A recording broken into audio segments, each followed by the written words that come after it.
Operation rising লায়নের জবাব দিতে Iran সরাসরি ইসরায়েলকে লক্ষ্য করে ক্ষেপণাস্ত্র হামলা করছে।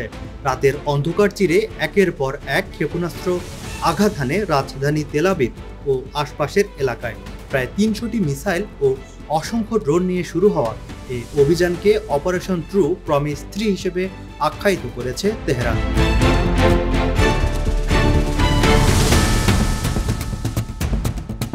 ইরানের হামলায় মুহূর্তের মধ্যেই গাজার মতোই বিধ্বস্ত হচ্ছে মধ্য ইসরায়েল। ঘরবাড়িতে অগ্নিকাণ্ড ও অবকাঠামোতে ভয়াবহ ক্ষতি হচ্ছে। অনেক স্থানে সম্পূর্ণ ভবন গুঁড়িয়ে গেছে। ধুলো ও অন্ধকারে ছেয়ে যাচ্ছে বেশ কিছু এলাকা।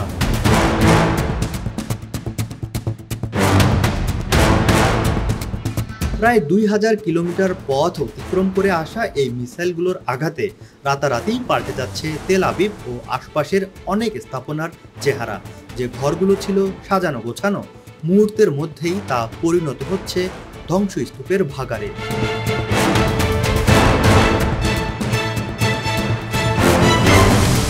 আবার ধ্বংসস্তূপে চাপা পড়েছে অনেক প্রাণ, যেমনটি গাজায় হচ্ছে মাসের পর মাস ধরে। ভয় ও আতঙ্কে অসহায় ইসরায়েলিরা এখন আশ্রয় নিয়েছে মাটির নিচের বাংকার ও গোপন আস্তানায়। অনেকে নিরাপদ আশ্রয় পাচ্ছেন না। অনেক পরিবারের সদস্যরা অনিশ্চিত জীবন কাটাচ্ছেন ঘর বাড়ি ও স্বজন হারিয়ে।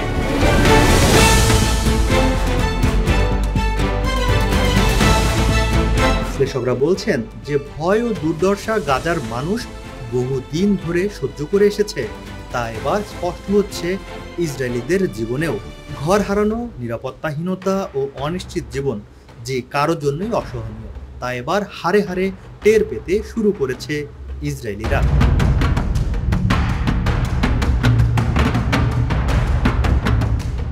স্থানীয়রা বলছেন বেসামরিক এলাকায় যে হামলা হচ্ছে, ঘরবাড়িতে যে আঘাত এসেছে তা ভাষায় প্রকাশ করা যাচ্ছে না। অনেক স্থাপনা পুরোপুরি বিধ্বস্ত ও অনেকে চাপা পড়েছে।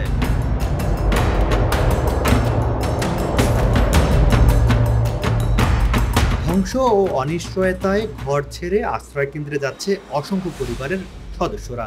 অনেকে বলছে শিশু ও পরিবারের সদস্যরা আতঙ্কিত ও অসহায় হয়ে পড়েছে। যে ঘরটি ছিল নিরাপদ তা মুহূর্তের মধ্যেই অনিরাপদ হয়ে যাচ্ছে। একজন ফিলিস্তিন সাংবাদিক দুঃখ প্রকাশ করে বলেন, শিশুদের কান্নাই বলছে ঘর হারানোর যন্ত্রণা কি।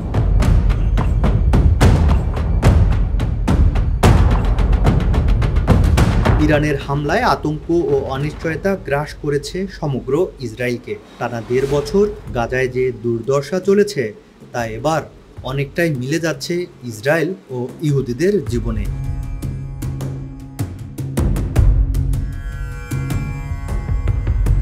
এখনকার মতো বিদায় নিচ্ছি। আন্তর্জাতিক অঙ্গনের নতুন খবর আর তার বিশ্লেষণ দেখতে আমাদের সঙ্গেই থাকুন। ভালো থাকবেন, নিরাপদে থাকবেন। ধন্যবাদ।